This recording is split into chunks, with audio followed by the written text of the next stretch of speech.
Hello दोस्तों, मेरा नाम है जितेंद्र कबीर और आपके अपने यूट्यूब चैनल जेके लर्निंग पॉइंट पे आपका स्वागत है। दोस्तों, आज की इस वीडियो में हम ईवीएस की एनसीईआरटी की समरी देखने वाले हैं, जो कि परीक्षा में 15 नंबर की आती है। और 15 नंबर की ईवीएस पेडागोजी को अपने इसी यूट्यूब चैनल पे कंप्लीट मात्र 6 छोटे छोटे लेक्चरों में पढ़ा दिया गया है। तो अभी तक आप अगर उन वीडियोज को नहीं देखे हैं तो उस वीडियोज का लिंक जो है डिस्क्रिप्शन में दिया गया है। तो इस वीडियो को देखने के बाद आप उन वीडियोज को भी देख लीजिएगा। तो चलिए शुरू करते हैं। चूहों में देखने की क्षमता कम होती है, लेकिन सूंघने, छूने एवं स्वाद वाली क्षमताएं बहुत ही तीव्र होती है।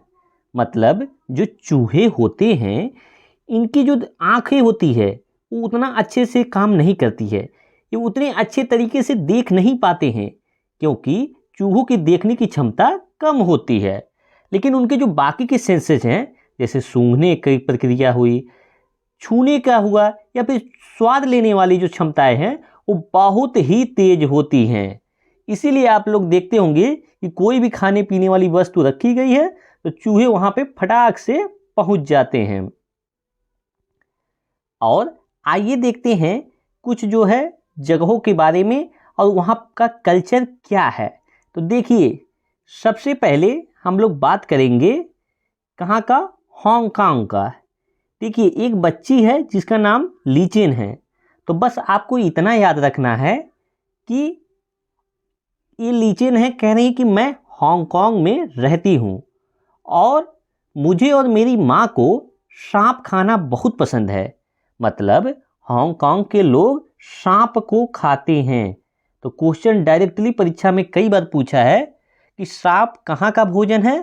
तो सांप जो है आपका कहाँ का भोजन है, तो वो है हांगकांग का। हांगकांग के लोग सांप को खाते हैं, ठीक है। और जब भी हमारी सांप खाने की इच्छा होती है तब हम पास के एक होटल में जाकर लिंग हू फेन खाते हैं। मतलब हांगकांग के लोग सांप को खाते हैं और जो है ये लोग जो सांप से बनी डिश होती है, जो सांप से बना भोजन है, उस भोजन का नाम लिंग हू फेन है। तो आपको बस इतना याद रखना है कि हांगकांग के लोग सांप खाते हैं और जो है सांप से बनी जो भोजन है, सांप से बना जो भोजन है वो क्या है, लिंग हू फेन। तो ये दो चीज यहां से आप याद रखिएगा। बढ़ते हैं आगे, फिर देखते हैं अब कश्मीर का कल्चर क्या है। एक कश्मीर की हैं जिनका नाम जूनी है, ठीक है। जूनी कह रही हैं कि मैं कश्मीर में रहती हूँ, सरसों के तेल में बनी मछली मुझे बहुत पसंद है। तो अगर परीक्षा में प्रश्न आता है कि जो है सरसों के तेल में बनी मछली कहाँ पे यूज होती है, तो कहाँ होती है, कश्मीर में। मतलब कश्मीर के लोग सरसों के तेल में बनी मछली को खाते हैं, ठीक। और एक बार हम लोग गोवा गए थे, वहाँ हमने जो मछली खाई उसका स्वाद बहुत ही अलग था, ठीक है। तो माँ ने कहा, अरे यह तो नारियल के तेल में बनी समुद्र की मछली है, स्वाद तो अलग होगा ही। तो यहाँ से आपको बस इतना याद रखना है कि कश्मीर के लोग सरसों के तेल में बनी मछली को खाते हैं और गोवा के लोग नारियल के तेल में बनी समुद्री मछली खाते हैं, ठीक है।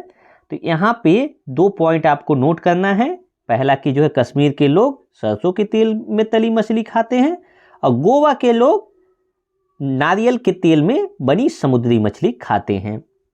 अगर आपको ये सब लग रहा होगा कि ये सब क्या बताया जा रहा है, तो आप एक बार प्रीवियस ईयर्स क्वेश्चन देख लीजिएगा।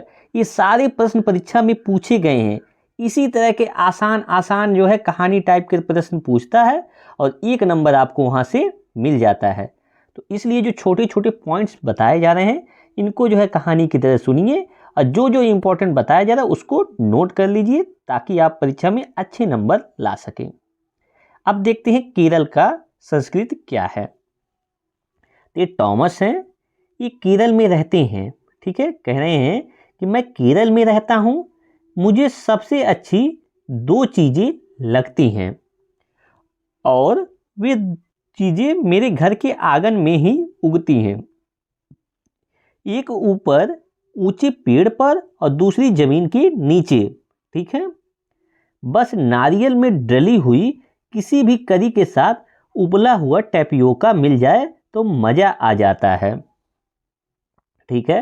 तो केरल में आपको बस इतना याद रखना है कि केरल के लोग नारियल में डली हुई किसी भी करी के साथ उबला हुआ टैपियोका यानी साबूदाना, ठीक है, साबूदाना या फिर परीक्षा में टैपियोका ही जो है लिखा आता है कि उबला हुआ टैपियोका कहाँ के, केरल के लोग खाते हैं। तो बस आपको इतना याद रखना है कि केरल के लोग नारियल में डली हुई करी के साथ उबला हुआ टैपियोका यानी उबला हुआ साबूदाना खाते हैं। अब बढ़ते हैं आगे। अगला है असम। अब देखते हैं असम में क्या क्या चीज़ें खास हैं। ये हैं असम के और कह रहे हैं मैं असम के मोलन गांव से आया हूँ। हमारे यहाँ बारिश बहुत होती है, इसीलिए हमारे घर जमीन से लगभग 10 से 12 फुट ऊंचे बने होते हैं और इन्हें मजबूत बांस के खंभों पर बनाते हैं। ये अंदर से भी लकड़ी के बने होते हैं। तो आपको यहाँ से बस इतना ही याद रखना है कि असम में बारिश बहुत ज़्यादा होती है, इसीलिए असम में बाढ़ आ जाती है और जब बाढ़ आ जाती है तो ज़मीन पे पूरा पानी भर जाता है, तो घरों में जो है पानी घुसने का खतरा होता है। इसी वजह से असम के लोग घरों के 10 से 12 फुट ऊंचे बांस के खंभों पर बनाते हैं ताकि जो है घरों में पानी ना घुसे और जो है घर हल्का बनाने के लिए ये लोग जो है लकड़ी का घर बनाते हैं।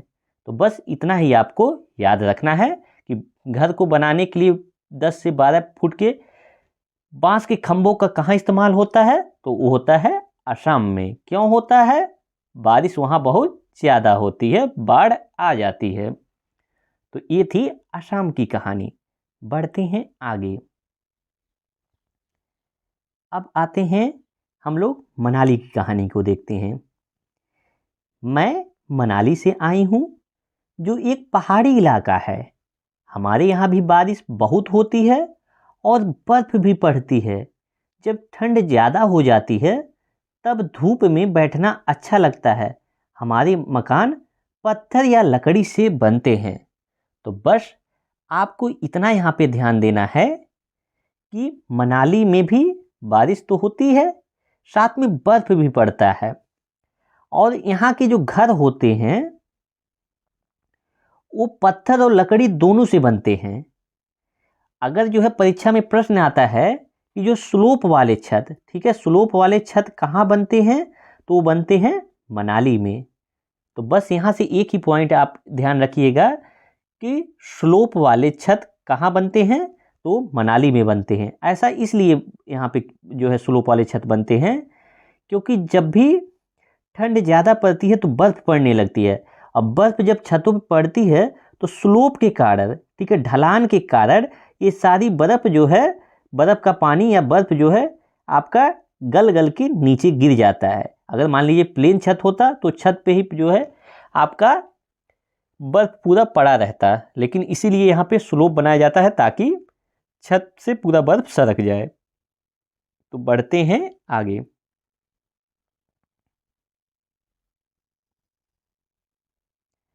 अब देखते हैं राजस्थान की कहानी।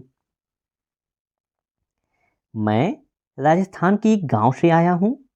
हमारे यहाँ बारिश बहुत कम होती है और गर्मी खूब पड़ती है। तो आप लोगों को पता ही होगा कि राजस्थान में बारिश एकदम ना के बराबर होती है, बहुत कम होती है।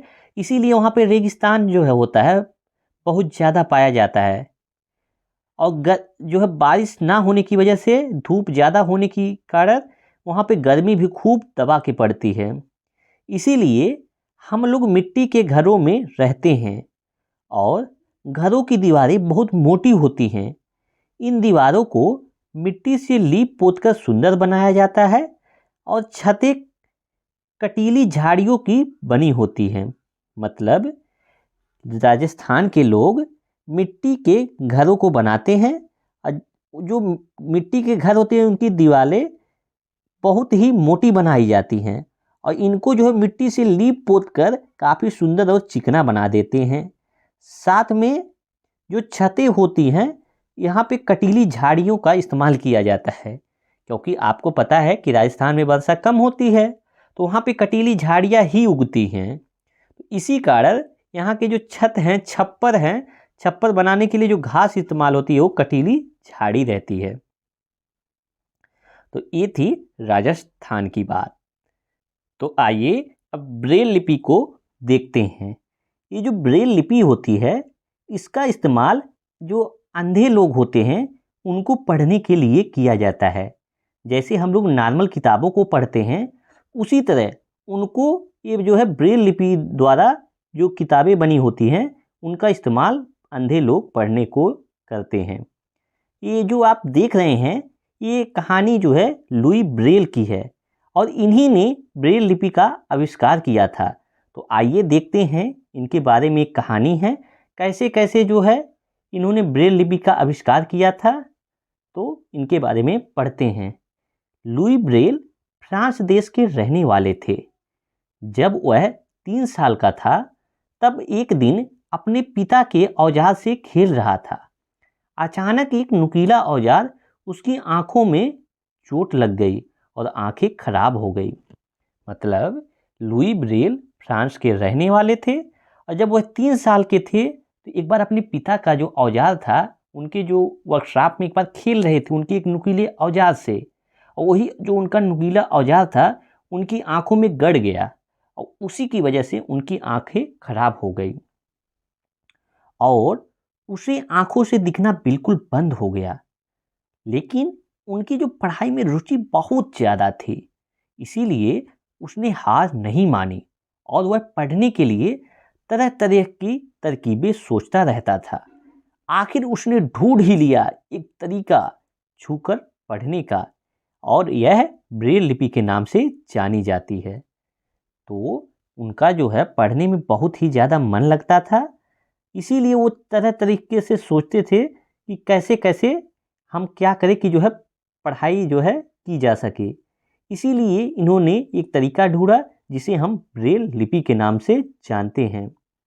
और इस तरह की लिपि में मतलब जो ब्रेल लिपि होती है वह मोटे कागज पर उभरे हुए बिंदु के बने होते हैं और उभरे होने के कारण इन्हें छू कर पढ़ा जाता है। यह 6 बिंदुओं पर आधारित होती है। आजकल ब्रेल में नए नए परिवर्तन भी हो रहे हैं जिससे पढ़ना लिखना और भी आसान हो गया है। ब्रेल लिपि अब कंप्यूटर के द्वारा भी पढ़ी जा सकती है। मतलब ये जो ब्रेल लिपि होती है ये कागज़ पे, ये मोटे कागज़ पे लिखी जाती है।